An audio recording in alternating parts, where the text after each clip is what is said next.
Okay, we will start. My name's Jacqueline Wilcox and I'm Chair of the Sydney Institute, and welcome to those of you in the room here tonight and those joining us online. You would have got an email, those of you joining us via Zoom, you would have got an email about how you can send through your questions.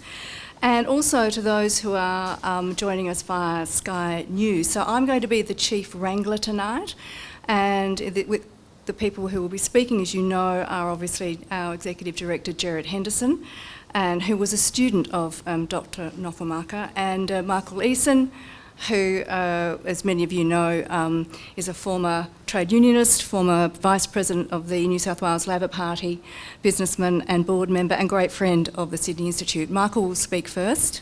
We've also got Frank's book, one of Frank's books here tonight, and it's also available online, so that's my little plug from the Sydney Institute. And for those of you here tonight, Anne is actually doing her normal wonderful things and selling them outside. So before Michael starts, Gerard has asked me just to give a bit of a brief on Frank Knopfelmacher for those of you who hadn't seen the invitation with the background, and particularly those who are watching on Sky.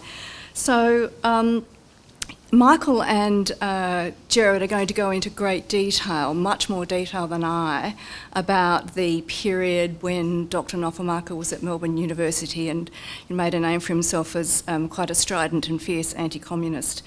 But for those of you who've read it, please forgive me, just as I refresh you, that Gerard, as I said, was a student of Frank Knopfelmacher at the University of Melbourne, and that's where his lectures in social and political theory were attended by many notable public intellectuals. But he studied psychology, philosophy and English at both Charles University in Prague and the Bristol and London universities in the UK.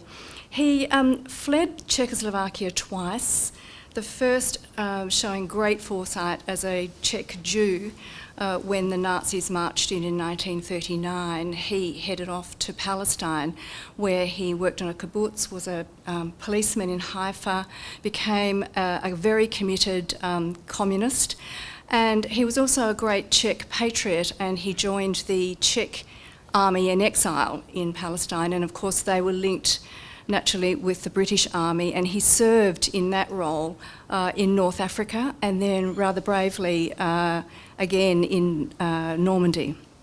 He married his wife in London, and at the end of the Second World War they both elected to go back to Czechoslovakia, where they discovered that both of their families, all their siblings and their parents and many other members of their family had been murdered in the Holocaust.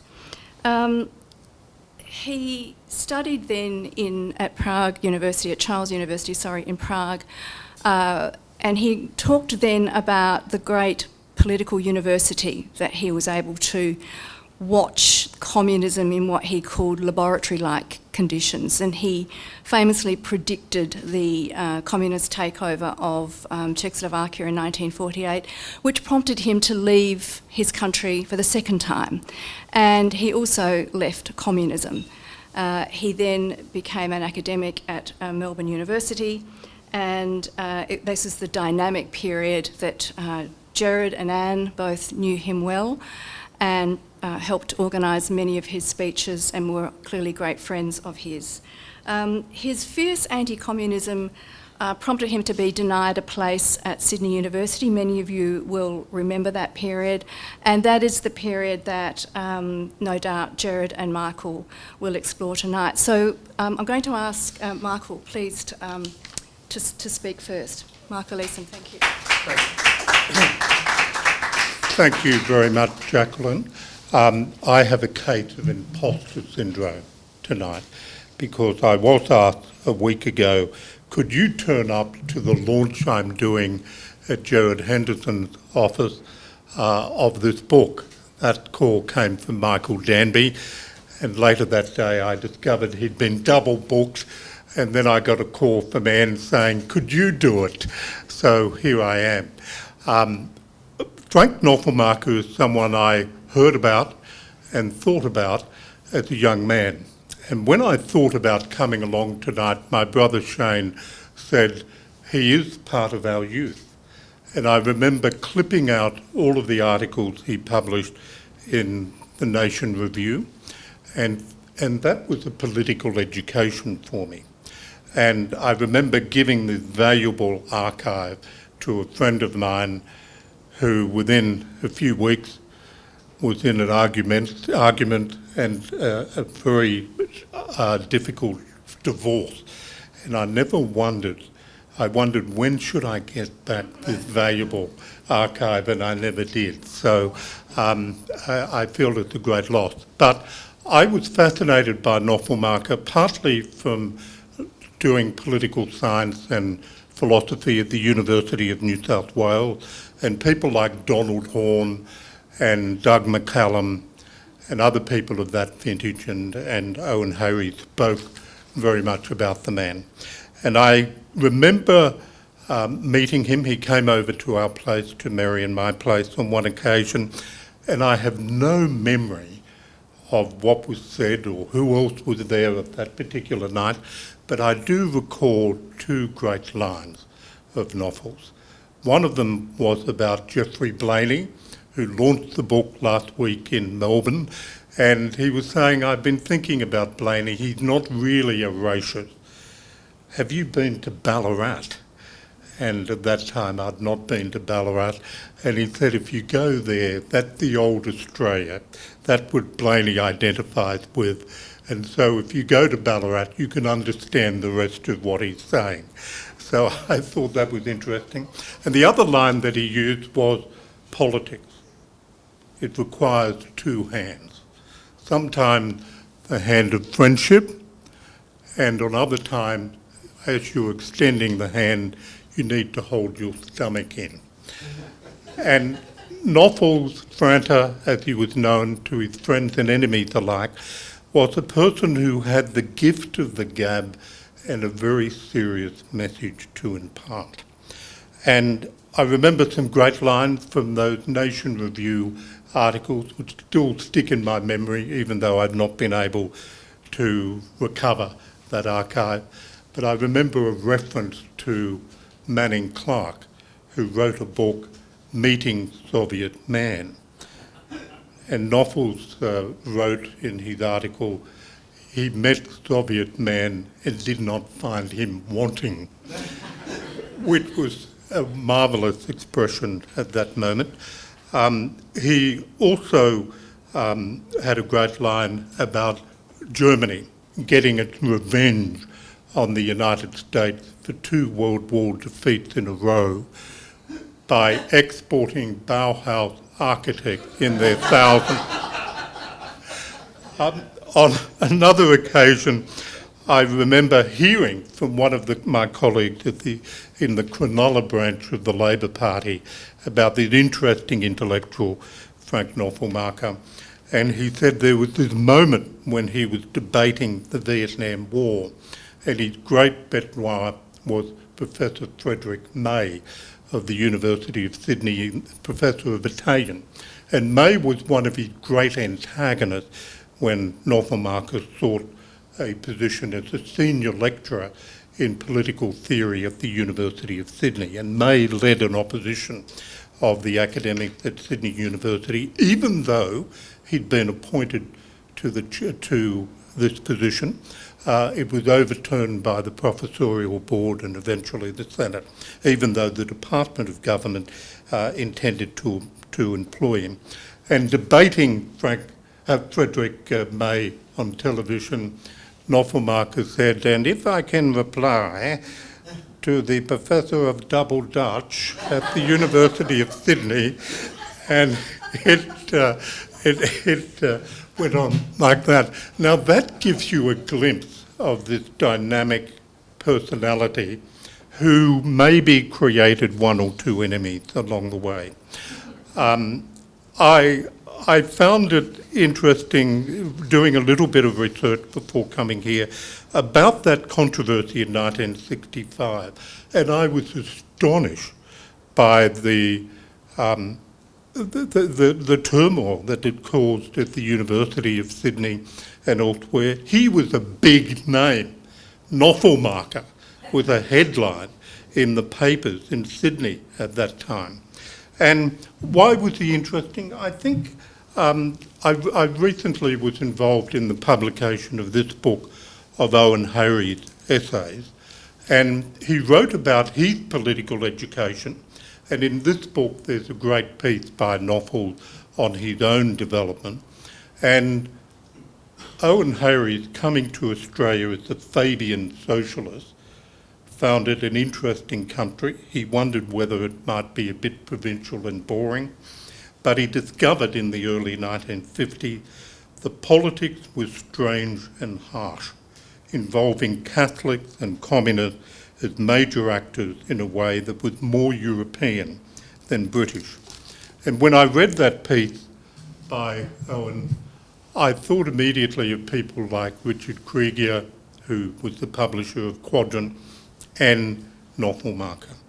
They were lively, interesting, and they were witnesses to the catastrophe of Europe in the 20th century with communism and Nazism. And Knopfelmacher significantly, towards the end of his life, said, "What have you achieved?" The person asked him. And he said, who knows? And he thought, but I educated a generation, a whole generation. If I have a lasting achievement, it is that. And I hope that was true, because today we face new battles and new controversies, and I damn well wish that there is a Knopfelmacher on the TV screen, on the radio, and in print, expressing his opposition to the kind of stuff that we're now seeing with the rise of anti-Semitism, especially, and the brutal hatred of sensible academic teaching of the canon of Western civilization. And he had a great phrase in one of his articles that he believed that it was important to teach his students that there was no connection between communist concentration camps and the theories and positions of John Stuart Mill on liberty. And conveying that kind of understanding is a battle which we fight throughout our lives. But coming back to 1965, I was astonished to read this bad, soiled attacks on Knopfelmacher that were put out on the line in various articles at the time. And Professor May, along with other people, claimed that he wasn't smart enough, that he was slow on his feet, he didn't footnote his articles adequately. He described one article that was published in Henry Mayer's publication on the Catholic Church and totalitarianism. Frederick May, Professor of Italian, commenting on someone proposing to be a senior lecturer in political theory, he said, "It is very brief, all but undocumented, and gives large asseveration in a field where close and elaborately supported argument is called for." And so this is May, no expert in this field that Knopfelmacher is involved in, making those criticisms. And Knopfelmacher returned to the fray, as you might imagine he would. And he wrote a letter in response to Frederick May, and he said, "I've never claimed to be the sort of chap who writes papers on 3 neglected letters of Edmund Burke, and I'm not likely to become one." And he said, "It seems that Professor May believes that footnotes are a necessary condition of fertility in political philosophy." And Knopfelmacher was a wonderful debater.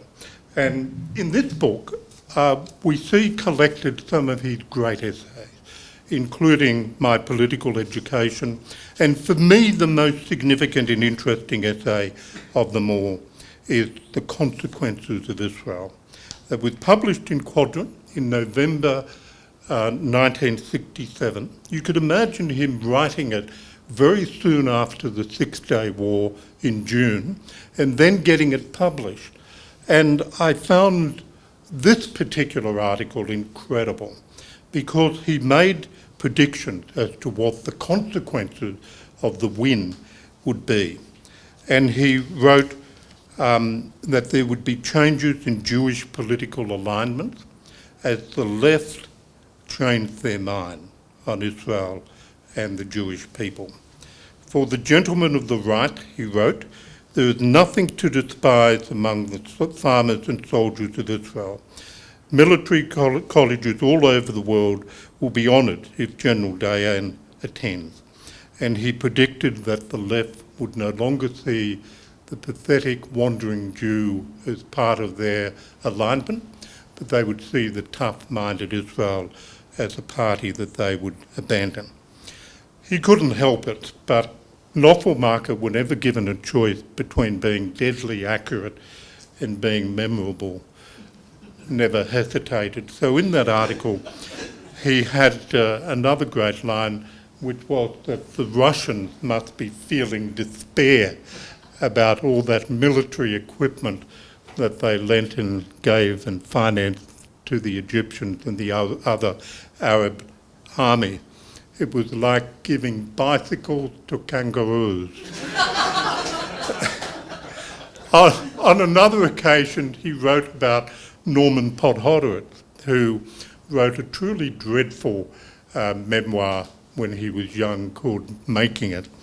And he wrote a better memoir about the changes in his political alignment as he moved more to the right in the 1970s.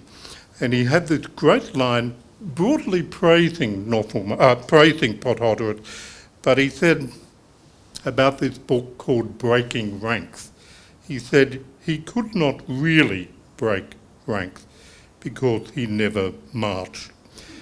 He just hung around on the sidewalk, vaguely cheering or booing as the fashion of the day indicated.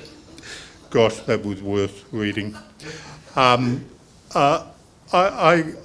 also think that there is an incredible, important message to apply about this man who had the kindly appearance of an old music teacher and the manner of a tough politician.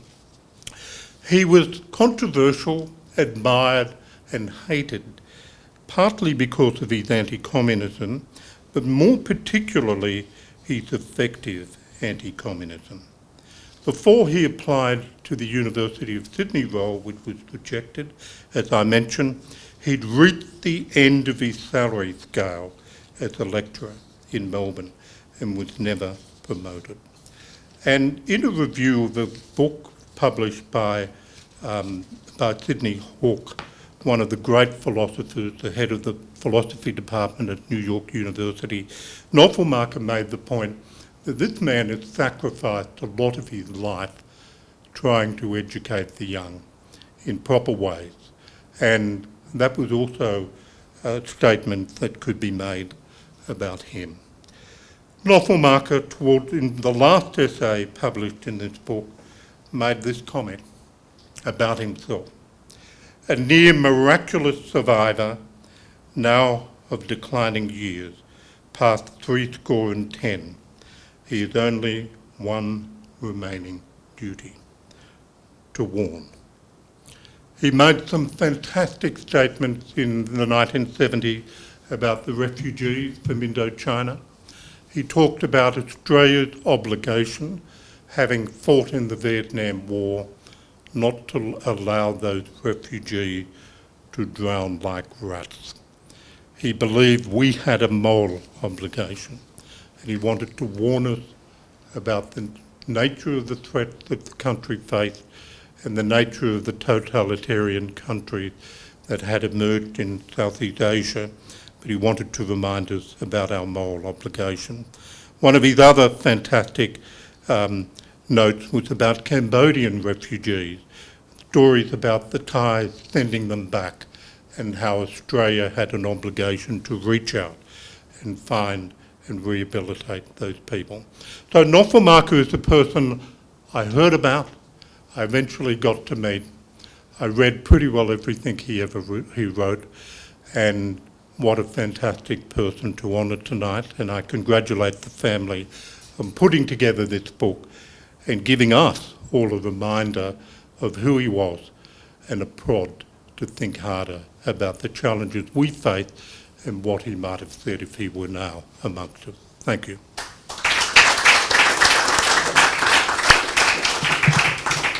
Thank you, Michael. I will now lower the microphone, as I've been instructed to do, to my dear friend and our Executive Director, Gerard Henderson. Thank you.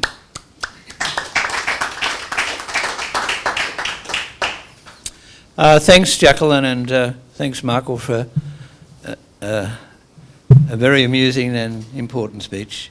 I'll just make a couple of brief comments on what Michael said. I was at Melbourne University in 1967 when the debate on the Six-Day War took place. And Knopfelmacher was one of three on one side, and there were three on the other side.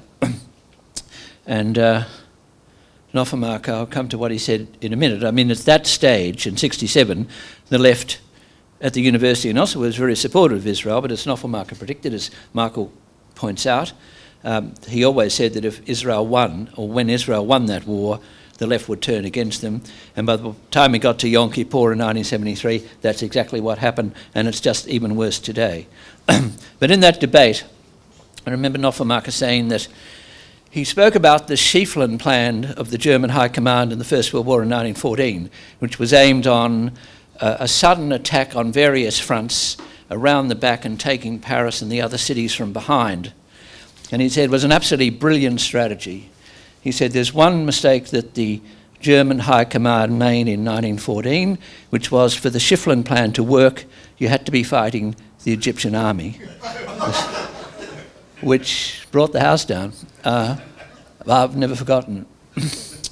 Now, I want to thank Andrew Knopfelmacher, who's on the Zoom tonight, down in Melbourne, for putting this together, this fine volume of his father's selected writings between 58 and 1993, and to Sue Knopfelmacher, Andrew's mother, and Frank's widow, whom he married in 1970 after the death of his first wife, for supporting the work. And to Anthony Capello, the publisher at Connor Court in Brisbane. Without Connor Court, many successful authors would be cancelled by the leftist orthodoxy which pervades much of the publishing profession today. Now, I first met Frank Knopfelmacher at the University of Melbourne in the mid-60s. I was not actually one of his students in a class. And I should also say about Frank, there's only one point I should correct about Michael's, that he ended up a reader at Melbourne University, which I think is the equivalent of an associate professor these days. But his promotions were unfairly delayed for many, many years. Now, I first met him, I was not one of his students in a class. I studied arts, majored in what was called political science and law, and Franter, as we called him, as the English translation of his Czech name, was a lecturer in the Department of Psychology. However, as Andrew points out in his preface, Franter regarded philosophy and social theory as being his great intellectual loves, rather than being a mere academic psychologist. He described his family as Czech, German, Jewish bourgeoisie, and he wrote in 1974, and it's in this chapter, in this book, this fine book that we're talking about tonight, Frank Knopfelmacher, Selective Writings. He wrote, I believe with the Pope that man lives in a vale of tears, and with Max Weber that to engage in politics effectively presupposes inevitability to compromise with evil forces. And he added, now, the first reference is to the Valley of Tears, which embraced the teaching of the Catholic Church about the fall and the consequences and imperfectibility of mankind. The second is the German sociologist Max Weber, who supported the concept of an ethic of responsibility rather than an ethic of ultimate ends. The former stressed the need to coalition, the latter embraced ideology. Now, like all of us, Franter was affected by the fall. At times he was obsessive and grumpy, but always clever. A man of high intelligence, he had a biting wit and a great sense of irony, and was learned across several disciplines. Sure, he had many disagreements with his friends and associates, as well as with his enemies. Not all of them were mended, but not all of them were his own fault. However, on occasions he did have a problem in finding the correct tone in the public debate, which made him all the more interesting, I must say. I'm pleased to report that I never fell out with Knopfelmacher, and I always admired him, even though as a young student and later academic, it was difficult at times to handle all his late night phone calls, which often, I don't exaggerate, came through 5, 6, 7 times a night. And after the first one, they did continue to you pick up the phone, and he was saying, "As I was saying, Jody, you know," and then it would come again and again. But I wasn't the only one. I think in between, he was ringing other people pretty well. That's true. It was difficult to handle. We disagreed on some issues, but what was particularly attractive about Knopfelmacher was his intellectual courage and his emphatic opposition to totalitarianism of the Nazi, fascist and communist varieties. And Jacqueline's traced a bit of his history in Czechoslovakia. And she mentioned that he predicted the Holocaust. She mentioned he predicted the Soviet invasion of Czechoslovakia. He also predicted the Holocaust, which is why he got out. And he wrote in 1957, and it's in the book, from 2 decades earlier, he was saddled with the awareness of violence and death, which has never left me, he said. And he added, "Risking boastfulness, I regard this intuitive understanding of the totalitarian mentality as one of my intellectual assets. I think I've never been wrong on anything connected with totalitarianism," and that was right. As I mentioned earlier, I never studied in his classes. However, during my time at Melbourne University, he had a significant influence on my intellectual upbringing and that of many others. I attended, and later with Anne, organised many of his packed-out campus lunchtime talks when I was a member of the DLP club at Melbourne University, and Anne and I, because we couldn't get any money from the student union because we were unfashionable then as we're unfashionable now, we would book the public lecture theatre and then go to Melbourne University at night and then chalk. We would chalk on the asphalt. Lunchtime talk on Thursday, Frank Knopfelmacher on Czechoslovakia. I've never forgotten how to spell Czechoslovakia. I can do it in my dreams. But I did also with Anne, I attended his various lectures, which were very popular at the Council of Adult Education in the Melbourne CBD. So I did go to those. I was his student there. And I found, the other day, I found my handwritten notes from 1968. Dr. Frank Knopfelmacher, 1, Marxism. There we go. And I've got many of these others' handwritten notes. And they read very well, actually, not my handwriting, but what Knopfelmacher's saying about Marxism is, he was quite an admirer of Marx, although a critic, but he was because Marx, of course, had nothing to do with communism, that came later. And the other important influence on me was Hugo Wolfson, a Berlin Jew who fled Germany shortly before the Second World War commenced, and the extra university influences Bob Santa Maria, the Catholic anti-communist activist, and Knopfelmacher knew all men well, or these two men well. And what this trio had in common was their anti-communism as a manifestation of anti-totalitarianism. Like Knopfelmacher, Santa Maria also had an occasional problem with tone, but he too was interesting. And Knopfelmacher had flirted with communism as a young man, as Jacqueline points out, and that gave him all the more authority to talk about it later. Not long after I met Knopfelmacher, he was involved in the controversy following the publication of his essay, in which I found the other day at home, The Situation at the University of Melbourne in the autumn 1964 edition of the Quarterly Review, 20th Century, and that's it there.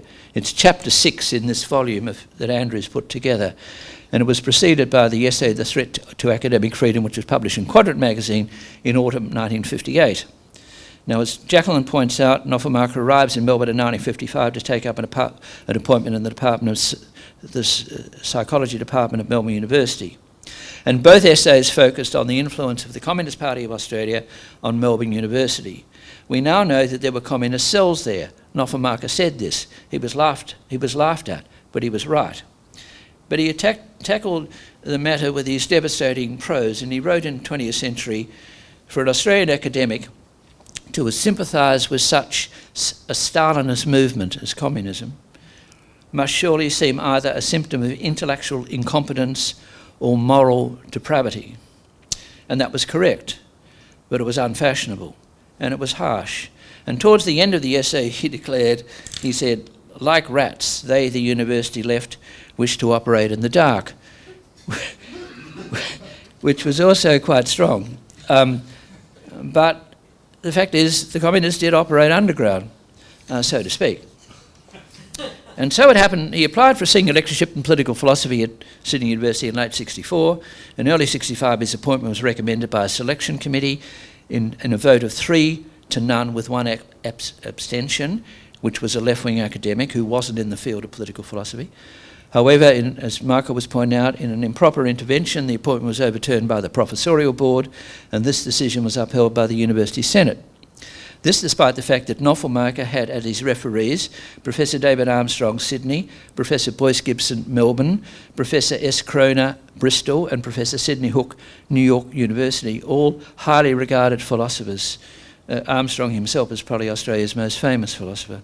Knopfelmacher had been rejected, it was very clear, on account of his political views. Michael Easson mentioned Professor May. His appointment was also attacked at the professorial board by Professor Christensen, an electrical engineer, who cited France's 20th century article as a reason why he should not be appointed to an academic position, thus proving Knopfelmacher's point, which he'd written in these essays, that the real opponents of academic freedom in Australia were not the right, the real opponents were the left. However, to be fair, a few left-wing intellectuals spoke up against the Sydney University deplatforming, in modern parlance, of Knopfelmacher. For example, Stephen Murray Smith, the editor of the Overland magazine in Melbourne. And writing in Quadrant in June 65, Donald Horne conceded that the article was highly cantankerous, but he maintained that Knopfelmacher was entitled to be cantankerous, and added that to ban him made him, Horne, blush for the provincialism of some Sydney professors who couldn't stand up to a bloke from Central Europe who was lively and interesting. From 55 till his retirement in 89 at the age of 65, Knopfelmacher engaged the Australian left in debate. He published only one book, which is Intellectuals and Politics by Frank Knopfelmacher. You see the eyes there. Henry Mayer at Sydney University was a friend of Knopfelmacher. He said what was striking about the book is that it looked the same whether you had it up that way or the other way. Because the eye was another version of the eyes have it. Anyway, Franta found that very funny, as did I.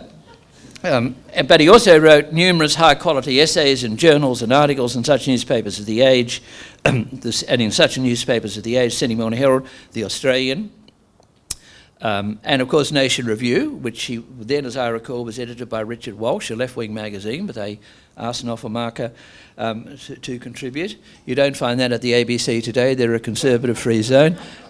But Richard Walsh managed to put Knopfelmacher in Nation Review and led to the collection which Michael had and which he lost due to a marriage breakup of someone other than himself, which is a most unusual marriage breakup that causes you to lose Knopfelmacher's articles in Nation Review, but there you go. Now, above all, he was a brilliant teacher and an accomplished polemicist. The latter gift was something of a rarity in the essential Anglo-Celtic Australia at the time. I think that made Santa Maria different too, because his background was Italian. Novels of Central European. People like Henry Mayer, they were different. Hugo Wolfson, they were people that most Australians hadn't seen, and that's why I remember them all well from university, because they made an impact. Now, in his quadrant essay, My Political Education, which Michael's quoted, and it's in here, he reflected that he was brought up in a place permeated with Catholicism and Catholic imagery, architecture, and ways a part of my personality makeup, he said. He added, today most of my best friends, he used that term, my best friends, most of my best friends, which was a common term used. He used that in inverted commas. He said, most of my best friends are Catholic, and he wrote that he found very soon after arriving in Australia that the people who understood what I was talking about, he named Bob Santa Maria, Jim Macaulay, Vincent Buckley, and who sympathised with my political position here in Australia, were not left-wingers and liberals, but Catholics. However, Knopfelmacher wrote that he was nauseated by so-called Catholic progressives in the university. He had in mind the likes of Max Charlesworth, who some of us remember well. He wrote, Catholic progressives and Catholic fellow travellers, sort of ones who sucked up to the communists, he thought he'd give me the croops. He said, I prefer William McMahon Balls of this world without incense and holy water. McMahon Ball was a professor at Melbourne University, a nice guy, a soft lefty, but a nice sort of soft lefty. And he occasionally picked me up when I was a student at the bus stop waiting to go to university and drove me in. In those days you had to read your essays because typewriters weren't around and I didn't type anyway, and you had to read it. And McMarble was a really nice guy, so I had to write something, and he called me into his room and, Mr. Henderson, sit down, and how was the car trip today? And then he said, look, just read it out. And I got halfway through it. It's about probably 3,000 words. I got halfway through it, and he said, look, I think we should stop there, Mr. Henderson. We'll get a cup of tea. And he called his secretary in, and she got a cup of tea. And then we went back, and I read the rest, and he said, a fine essay, Mr. Henderson. I'd have one criticism. I said, what's that, Professor? He said, look, it's a bit disjointed in the middle, he said. But he was a nice guy, and he had a great car. He famously said at the Monash debate on Vietnam in 1965, which I attended, that he didn't know much about Asia, but he had been reading the English translation of Japanese dailies, he said, which I was impressed about, except that when I did another course with him later, he said he didn't know much about Europe, but he had been reading the English translation of German newspapers. So anyway, he was a nice guy, and better than Max Charlesworth. For his part, Santa Maria commented that he learned to understand the essence of totalitarianism by speaking to and reading Frank, and the quote's on the back of this book. And when a young man, Santa Maria's anti-communism was influenced by Pius XI's 1937 papal encyclical Divini Redemptoris, which translated means on atheistic communism. And I remember well an early conversation with Franta when he said to me that this was the wrong approach to communism. The problem with communism, he said, was not that it was atheistic, but that it was totalitarian. This message had an impact on Santa Maria and many other anti-communist Catholics at the time. And of course, he urged all of us to read Arthur Koestler and George Orwell, who had influenced him, as pointed out in this book, and as made clear in chapter 1 of the book. He also had an influence on Jewish students by talking about the Slansky trials in Czechoslovakia in 1952 and Stalin's doctor's plot in the Soviet Union in 1953 to make the point that communism was not only totalitarian but also anti-Semitic. And he made that point, and that was important there. In the early 1960s, Knopfelmacher's anti-communism was intellectually unfashionable at a time when many preached the need for dialogue and détente with Moscow. This somewhat changed when the Soviet Union crushed the Prague Spring in Czechoslovakia in 1968. Knopfelmacher predicted that Brezhnev's regime would do precisely this. It was an unfashionable position at the time, and he was ridiculed at Melbourne University until it happened. And a year earlier, as Michael had pointed out, in the Six-Day War, had ensured that his support for the State of Israel became manifest, that it should exist within secure borders. Before that, he had a somewhat ambiguous relationship with the State of Israel. That all changed then. It's important to remember that Franta was a lifetime academic, but one who did not try hard to cultivate academic friends on campus. He had this to say about some of his colleagues. He described the professional intellectual as not one who knows more about an academic subject than an amateur, but one who is familiar with the daily chores, swindles, arm twisting and gimmicks on the low and middle levels of the academic workplace. And he had this to say about the political science departments, and along with sociology and psychology, but he put political science, he put the science in inverted commas. He had this to say about political science department. He said, they were not arenas of titanic intellectual struggles, he said, but rather strange bazaars without real trade, in which incessant haggling for carpets, secretaries, gadgets, trips, leaves is taking place. And this reminds me of my 3 years in the political science in inverted commas department at La Trobe University, where Colin Rubenstein and myself supported Professor Hugo Wolfson and Professor Joan Ryden as they attempted to resist the carpet hagglers, whose incessant demands was for minutes to be kept at the senseless staff meetings which they insisted on having. Those were terrible times. And Now, it's the practice of, I'll finish shortly, it's the practice of Australian dictionary biography to put the name of the authors at the end of their entries, so that readers learn about the dead before discovering the identity of the author, usually living, who wrote them. Now, when the online edition of Volume 19 came out in 2020, I noted the penultimate paragraph of the somewhat critical entry on Frank Knopfelmacher read as follows. Among those influenced by Knopfelmacher were the politician Michael Danby, who could have been here tonight if he hadn't double booked, the publicist Gerard Henderson, the journalist Greg Sheridan, the ideology maker Ray Evans. Peter Costello launched this book in Melbourne last Tuesday, and he said, "What would happen if Ray went to the airport and the person at the United States said, what do you do?" And Ray would have to say, "Oh, I make ideologies." The legal, and then the legal academic, oh, that's nice, Martin Krieger, the philosopher, Raymond Gator, and the political historian and public intellectual, Robert Mann. And I was delighted to be named. Sure, I don't have the status of a public intellectual, but the fact is that an ageing anti-communist scribbler bloke like me has been hailed as a publicist, along the lines of that sassy Sydney socialite publicist Roxy Janenko, was a morale booster for me. I'd never been compared with Roxy before. And I raised this with the dictionary biography, and they said, but Mr. Mann insists that nothing will change. And I said, well, they said, that's the rules. But you correct your mistakes, I said. But at any rate, I left it at that. Now, at the final paragraph, I checked out the name of the author of the, and as you probably anticipated, it was Robert Mann, who described himself as the public intellectual Robert Mann. Wow. And now this was the kind of academic self-regard of the left intelligentsia which Franta absolutely delighted in mocking. And wherever he is tonight, I'm sure if he looks down on that, he would find it most amusing. Now, for the record, in his obituary in The Australian on the 19th of May 1993, the writer Gideon Haigh mentioned those who he said had been brushed by the teaching of Frank Knopfelmacher, and he concluded, myself, Gerard Henderson, in this order. It was Gerard Henderson, Peter Costello, which is true, B.A. Santa Maria, Robert Mann, Patrick Morgan, who had a bit to do with this book, that's also true, Sam Lipsky and Izzy Liebler. Lipsky and Liebler are Jewish, and Mann too, but the others are not. He added that Knopfelmacher later brushed off some of them, which is also true.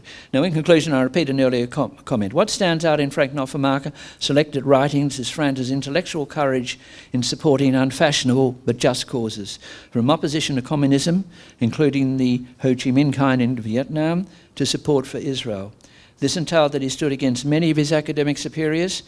He was never made a full professor, but he did get to what would be an associate professor, and many university vice-chancellors who, like today, he regarded as exhibiting weakness in failing to stand up against left-wing academics and left-wing students who are opposed to open debate. Andrew Knopfelmacher's collection provides another reason why Franta will be remembered when most of his antagonists are long forgotten and his admirers remain admirers, whether living in their memoirs and accounts of the time. So many thanks tonight. Question here. Could I ask both of the fine voices that we've heard tonight, it's been a fascinating account. When you think of what Bob Hawke had to say about Israel and the failure of Israel, in the words that he said very eloquently and briefly, was that if Israel was to fail, that would be a disaster for the West as a whole. I'd be interested in both your views on that situation in the current environment where we are not hearing the same sort of support of what I've just said from the government. Well, I'll be very brief. Certainly from the 67 on, Knopfelmacher was a strong supporter of Israel and always spoke out. And for the reason you suggest, it wasn't just a matter of Israel, it was a matter of the West. And we don't have very many people of great courage these days. There are a lot of people.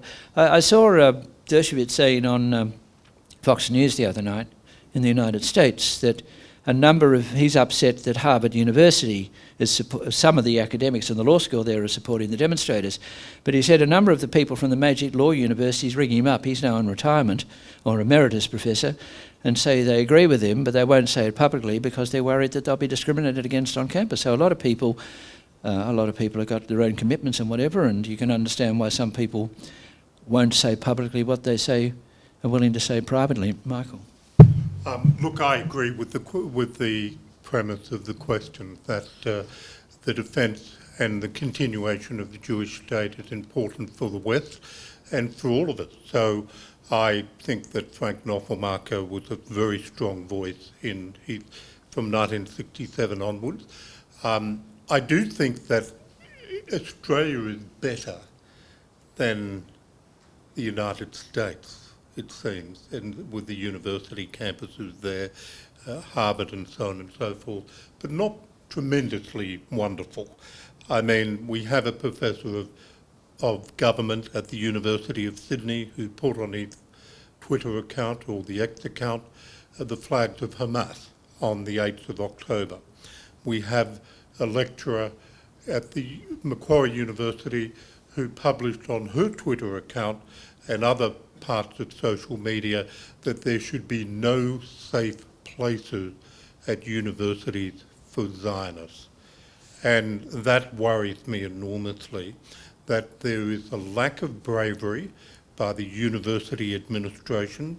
There's a line here that Knopfelmacher uses that when controversies arose in the 1960s, the administrators looked on impartially.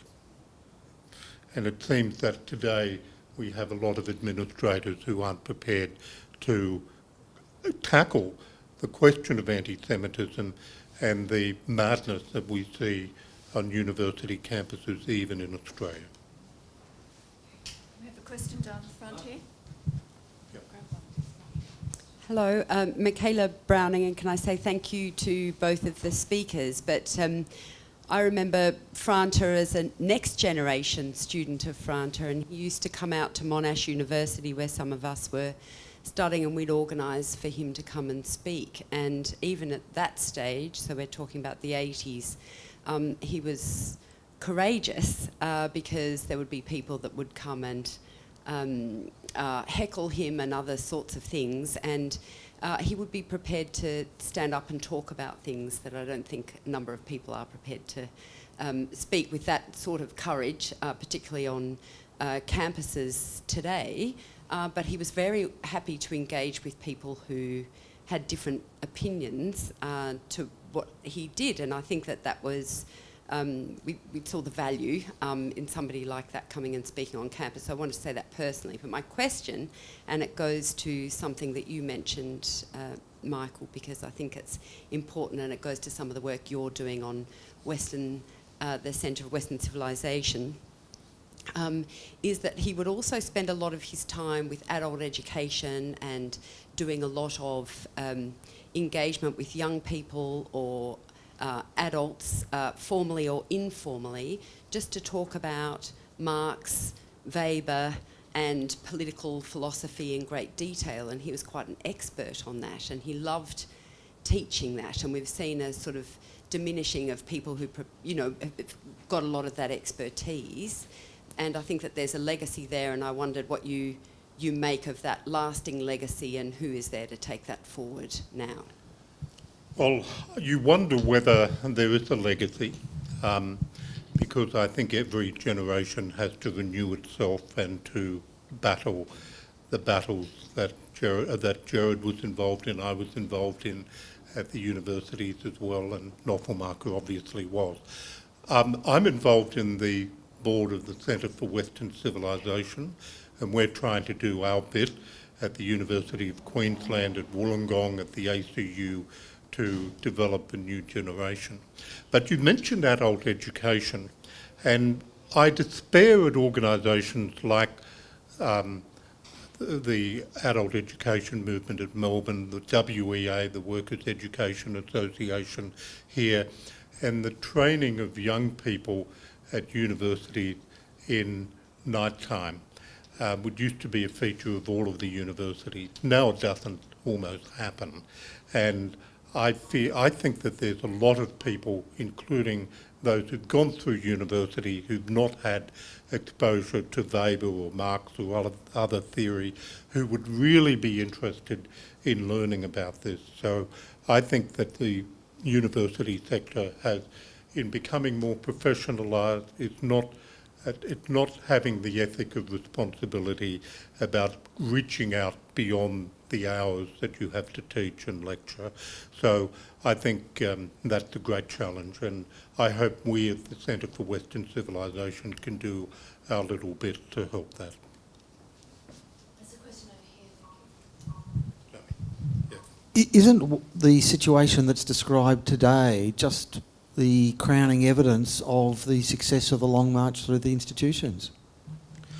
Well, the left have been, the mad left have been influential for a long time. And one thing relevant, I think, to Michaela's question and yours is that Knopfelmacher understood why people would become communists. He was for a period of time. He had the great fortune when he was serving in the Czech division of the British Army in Normandy, standing guard on a building. He looked over and he saw this interesting book, and he read it while he was on guard duty, Darkness at Noon by Arthur Koestler, which was a great novel, and it was a revelation for him about how the Soviet Union worked. And that was a moment, amongst others, when the penny dropped about the system.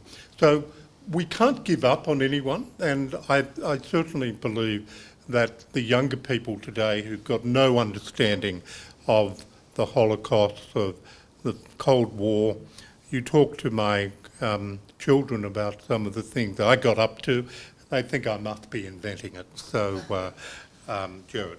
I'll just make a brief comment. The left was very strong in the 60s, from the mid-60s on, but I think I agree with the question. It's much stronger now in the social sciences and among academics and students. But it was strong then, but I think it's stronger now. Do we have any more questions? At the back. So I can't get one in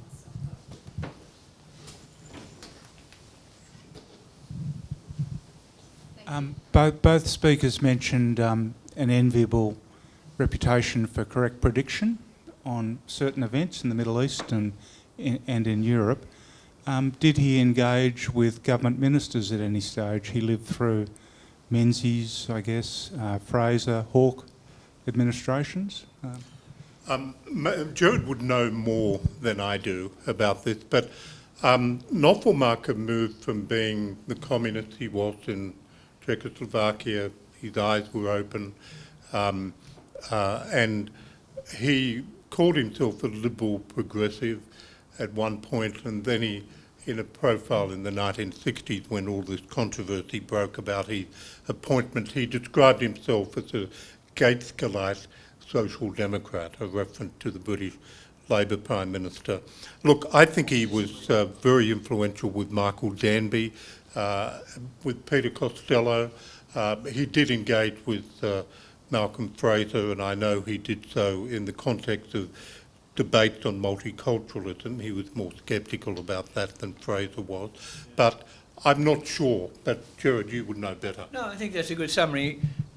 He was discussed in Parliament because the Sydney University Senate decision to bar him from the position, that was discussed in Parliament. It was drawn to the attention of Prime Minister Menzies. We know that from documents. But I don't think he focused more on students, and particularly young students. And I think Michael does point out, Peter Costello became Federal Treasurer. Michael Danby became a Labor frontbencher in government. And they used to go around to Knopfelmacher's place in Elsterwick at night. Many of us did. I remember Anne and I used to go around, and Knopfelmacher always said he was a great threat expert, which he was. And he turned out to be, his threats turned out to be essentially correct, but you'd have a long conversation. Everyone was quite sober, and you'd talk about this and there was darkness all pervading and everything was going bad and things were bad and would invariably get worse. And then Nan and I would walk out of a night and Elsternwick in winter time and the moon was up and the breeze was blowing off Port Phillip Bay, and you sort of wondered whether the world out there was the same as the world in here. But the world in here, he influenced a lot of people, and Costello and Danby are two of them. One more question? Thank you. That was terrific. I'd actually never heard of Frank before, so I'm now going to buy the book. What would he have said to the old argument that communism is fantastic, it's just that the wrong people get in charge? I think he'd have a view that that's not the right thinking, meaning that the people in charge was the problem with communism, which is why he drew a distinction between Marx and what followed in the Soviet Union with all its barbarism, etc. He did describe in one, and it's referred to in one of his essays, Marxism, Leninism, cannibalism, a reference to Cambodia. Thank you all for being here and for being inspirational. I commend the book to you. For those of you who are here, there are books outside. Those of you who are online, you can also find the books on the Sydney Institute website. Thank you all for coming along tonight, and we'll see you soon.